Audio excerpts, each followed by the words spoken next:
We're going to have a little history lesson here in a reenactment of the Civil War. The Battle of D'Arbonne Landing. We have Kevin Adkins in the studio, Mr. Buckskin Billy, who may leave his frontier gibberish. I don't know, maybe we want to, I know what I'll do. I'll step on his foot and see what comes out of his mouth, huh? You have to come to the event to hear his frontier gibberish. Yeah, it's not safe for radio, probably. It is not, huh? So, do you have sign language? I bet there is sign language for that. Yes. All right. That means All right, good morning. It's 8:56 in the studio here. A couple of gentlemen, I guess I'm going to use that term loosely because I don't know them all that well. I'm thinking if I did know them, maybe that would be a topic of another discussion. Kevin Adkins, Buckskin Billy. Good morning, gentlemen. How are you? We are good. How about you, Buckskin? How are you? I'm living the dream. He's living the dream. We've already had that conversation. But I want to start off by fessing up. I don't know, Kevin, I know both of you are historians, Civil War historians. Was there ever a major, lieutenant, colonel that they showed up to the wrong site for the wrong battle? A major or lieutenant colonel who showed up to the wrong site for the wrong battle? I'm sure there was at some point or another. Right. Especially if they put on blue uniforms. Well, I got all ready this morning. I thought it was going to be Caitlin Calhoun and Gary coming in here to talk about the Battle of Pleasant Hill. And then I see Buckskin walk up, and I'm thinking maybe he went AWOL and showed up for the wrong battle, but I'm the one that did it. So let's talk about the Battle of D'Arbonne Landing, and that's going to be coming up this weekend for those who are going to be watching this in the future. Gregorian real time is March 3rd, 3/3 for whatever that means, but it'll be this weekend, March 8th and 9th, D'Arbonne State Park. Before we get into the details of what's going to happen, this is the fourth one. Take us back, not to the first one, but take us back to, like, where did this idea surface, why, and how did this come together?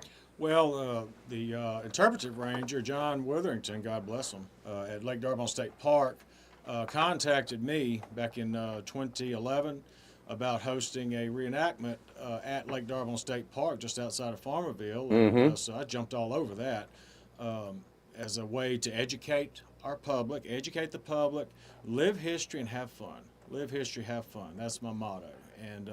And so it kind of grew from there. We hosted the event in 2012. Our second event was at the park in 2015.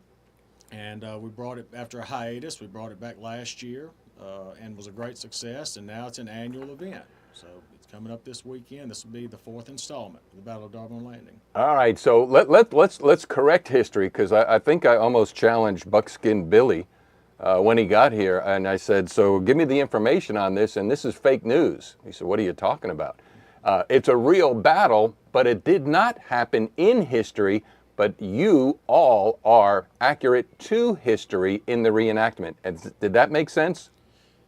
Yes. I'll let you explain. Okay, yes, absolutely.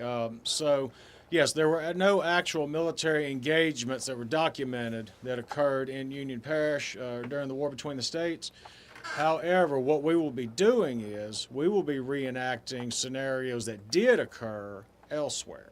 All right, so for instance, on Saturday, last year we reenacted and we recreated the Battle of Chickasaw Bayou, which occurred during the Vicksburg campaign over on the other side of the river, north of Vicksburg. And that was where one of the first main initial attack by the Union Army, led by General William Tecumseh Sherman, was repulsed with heavy losses by the Confederate Army, led by General John C. Pemberton. And the local guys from Union Parish, the 31st Louisiana Infantry Regiment and the 17th Louisiana Infantry Regiments were present at that battle for the Confederate side, shooting down the advancing Yankees as they approached from Chickasaw Bayou. So we are bringing that battle here to the people of Union Parish for people who may not travel 150 miles to go watch a historical reenactment. We're bringing it to them. Well, let's take a quick pause into the reenactment. When did you get involved, Kevin? I first started reenacting back in 2001. shortly after I started teaching secondary high school history. 2001, man, that's 24 years. How about you, Buckskin? When did you get involved in this? I went to my first Civil War reenactment in 1992, but I didn't stick with it. I didn't get back involved into the Civil War reenacting until, I guess, about 2017. I've been doing 19th century living histories type stuff like the fur trade era and all that for 20 years or better. All right, so, and why don't you talk, Kevin? I mean, I'm becoming more and more aware of who y'all are, what y'all do, why you do, or because last year, for some reason, I was just drawn to go up there and live stream, and it was pretty cool. And then I got to meet Gary. Is he the Supreme Commander? Yes, Gary Stevens Right. is our, hey Gary, if you're watching out there. He will be watching. He's our colonel, and he is in charge of our battalion, the Trans-Mississippi Volunteer Infantry Battalion. That is our local umbrella organization of War Between the States reenactors. And the 31st Louisiana, which is my local company here in Union Parish, we're a part of the TMVI. TMVI. Oh, you really want to start singing? I don't want to run off your viewers and listeners. Actually, I think it's compelling. So you actually just TMVI to YMCA, correct? If I'm Yes, sir. I'll credit Coach Billy Johnson and Captain Billy Johnson for that. Well, how does one go about recruiting? Because I remember Gary talking about how it is it's a hobby. It's a hobby, but it's a hobby of the heart and passion. How do you go getting new reenactors to sign up and line up? Well, you have to know somebody, and you know me, and you know Buckskin here, Right. and so just show up at the Battle of Darbone Landing, or contact us ahead of time would be even better. And you can email me. You can look us up on Facebook, on the Battle of Darbone Landing Right. Facebook page, or the 31st Louisiana Infantry Regiment Facebook page, or the Louisiana Bushwhackers. We have lots of outlets out there on social media, and you can contact us ahead of time. And if you're interested in trying reenacting, we have extra gear. We have spare uniforms. You do not have to drop $2,000 on equipment to do this at the get-go. You come test drive it out, see if you like it, and if you really want to get into it, we'll show you where the places are to get you equipped. Now, coming up this weekend at Darbone State Park, it's the Battle of Darbone Landing. It's March 8th and 9th. There's also an opportunity for interaction of the community to come, and you guys are just not out there playing soldiers. You've studied this out. Gary lines it out and draws up the battle plan as close to history as possible. Am I doing that right? Yes, sir, that is correct. So- Colonel Stevens is in charge of executing the scenario. So you're a teacher at Union Parish, correct? A history teacher. Yes, sir. And you open this up for the community to come and ask questions, get involved, because let's talk about not just the big guns and the rifles. You set up camp. Am I right? Yes, sir. Yes, sir. We recreate a period-style garrison encampment. I will probably be in the opposite uniform for the weekend, along with Buckskin here, and we will have a federal encampment there at the park, and there will be a Confederate encampment across the battlefield over near the smaller pavilions 1 and 2. And we work really hard to try to recreate period authentic encampments as much as possible. And so it really gives the opportunity for the visitors to come and immerse themselves in history and step out of the 21st century and go back to the mid-19th century for a little while during one good weekend. All right, so it's this weekend. What's the best time for a family to come? I mean, you have battles scheduled on Saturday and Sunday, correct? Yes, sir. We have battles both days, 2 p.m. each day. On Saturday, families would best come, say, at about 10 a.m. That way they get to view our bushwhacker scenario, which we will have that at 11, I think it is, on the schedule, 11 o'clock. And that's kind of a prelude to the main battle, where we will have a bushwhacker-style shootout. What does that mean? Yeah, what it is, see, the Union Parish, although we did not have pitched battles per se during the War Between the States, We do have documented accounts of Jayhawker activity in Union Parish. Now, Jayhawkers were just scoundrels who had allegiance to no one, who preyed on the local countryside and took advantage of the chaos that war often brings. Not a lot of law enforcement personnel to keep law and order here.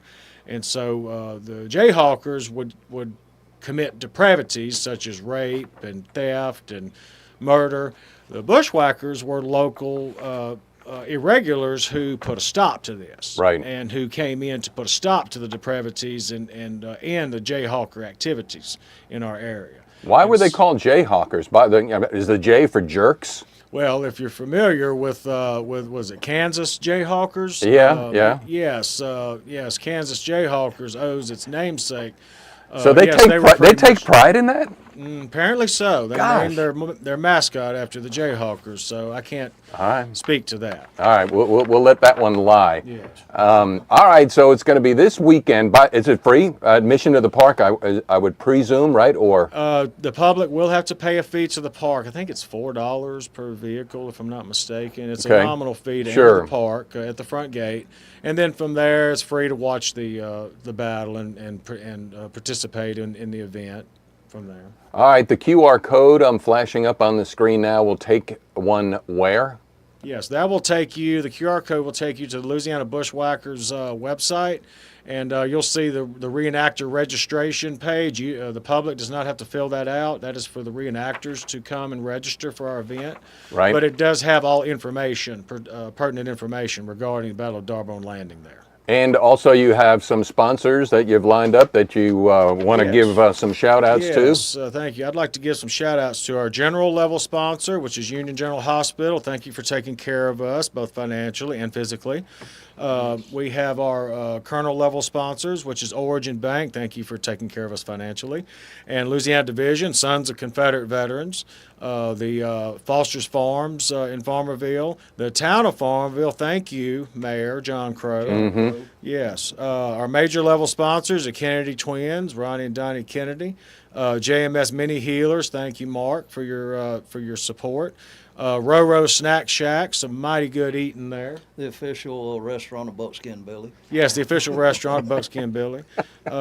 We have, let's see, Union Parish Chamber of Commerce. Thank you, John McKinney. We have the Darbone Dutch Oven Cookers. Thank you, Mr. Kent. Thank you Kent very much, Hogan. Kent Hogan, and everyone else who has supported us in this bringing education, historical education, to people in Union Parish. Thank you so much. Well, and here's the thing too, Kevin. Are you from Union Parish? Is that where you're from originally? Born and raised. Born yes. and raised. Or what about you, Buckskin? I was born in Ouachita Parish, What? but I got to Union Parish as quick as I could. Smart man. Well, I want to give you a moment because it really is neat to see what happens when a community comes together and puts things on. I mean, listen, man, we got a state park, we have natural resources, so good things are going on up there. So let's start with you there, Kevin. I mean, brag on Union Parish. I mean, the best is still yet to come if we get together and work together, right? Absolutely.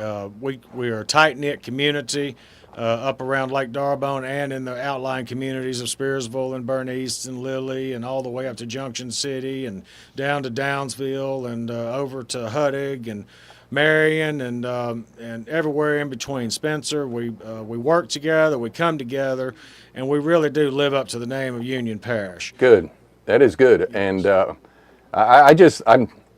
yeah, let's talk about, because I help out, and to that vein, I help out Greg Terzier. He just had a bass fish weigh-in on Lake Darbone this past weekend. I remember last year, I think it was talking with you all.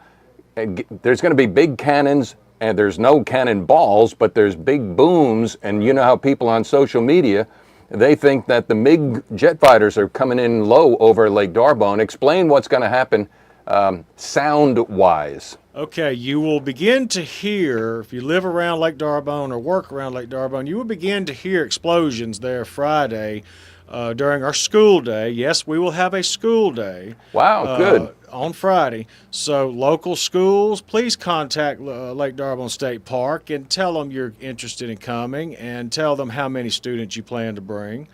Please let Mr. Demetrius Fields know. But beginning on Friday, you will hear explosions there because we'll do cannon demonstrations for the students that come. They're going to really love that. So you'll hear the sound carry across the lake. So no, it's not AT-10 Warthog bomber fighter coming in and dropping ordnance on the park. No. But we'll just use that as advertisement to come on out and see us on Saturday and Sunday for even bigger boom booms. All right, I'm looking forward to it this coming weekend. It is the 4th commemorative Battle of D'Arbonne Landing. It's Saturday, Sunday. Actually, as Kevin just said, Friday it starts, and I really like the fact that you're bringing history into it. And you know what's really neat about that too, Kevin, and you being a teacher, I think the youth pretty much have always gotten a bum rap all throughout history in the sense that they're not all bad. Yes, they do want to learn. Yes, once they see and hear things, they're like, wow, this is real. Talk about that. Yes, I will sometimes dress up for my students in class and sometimes a little too much. No, there's no such thing as too much dressing up. Never. And I do what I can to try to bring history to life for my students, and we're trying to bring history to life for all of our students here in Union Parish by conducting this event. Live history, have fun. Live history, have fun. The more you make it real, the more they take away from it, and that will maybe push them to advance their careers a little bit further than they'd originally planned. Hey, I'd really like to do this for a living, and we need good teachers too. That's right. Yes. That's right. All right. So, any frontier cussing and gibberish there, Billy? Are you going to do a demonstration of that? You'll have to come out to the battle to see any of that, but I will probably have set up a display of 19th century era firearms and leather gear and that kind of stuff that I've made over the years. And just for the sake of these are not real bullets. These are not real cannonballs. So safety is the utmost concern, and historical accuracy as well. Am I right? Yes, sir. We're just shooting blank charges, and though they make a lot of noise, if you notice, the command is usually at extreme elevation, and we're actually pointing the guns over each other's head, and we're usually sitting or positioned several hundred yards away from each other before we actually start shooting. Right. Awesome. All right, closing thoughts, closing words there, Kevin. What can we say that we didn't say here this morning to make this one? You got to be encouraged by the growth of this, because the more people become aware, the more people come, and that's what you want to do it for, is for educating everyone. Yes, we will have period sutlers there with period merchandise that you can come and partake, some of which are coming all the way from Florida to come and bring their merchandise here. With tables and furniture and uniforms, and ladies, there will be a ladies sutler there as well, to where you can purchase dresses and other ladies attire. There will be a period restaurant there called Fry Bread. It is some very, very good eating. We've had it at other events throughout the South. It is awesome. And also we will have let's see, Uncle Gregory. That's who he is. Uncle Gregory will set up with some coffee and artwork and such. So come get your coffee and artwork. This event is growing, so come out and see us. You want to come reenact? We can put you in a uniform. We'd love to have you. Come live history and have fun. Well, is it greenbacks acceptable, or do you have to pay in Dixies? Regrettably, we do have to accept Yankee greenbacks. They tended to have a higher exchange rate than Confederate currency, regrettably. Yes. Awesome. Kevin Adkins, Buckskin Billy, man, thank you all so much for coming by this morning. Thank you for having us. Oh, you're welcome. You're welcome. Here's a Union Parish boy as we get back to the music here on the new Roo. Kenny Bill Stinson. Kenny Bill from... not D'Arbonne, what was the other? Downsville. Downsville, yeah. There you go. Here he is on the new Roo 102. Awesome. We're still live. All right, so there you have it. Do what you can to help this out. Push, promote, and let's make it happen.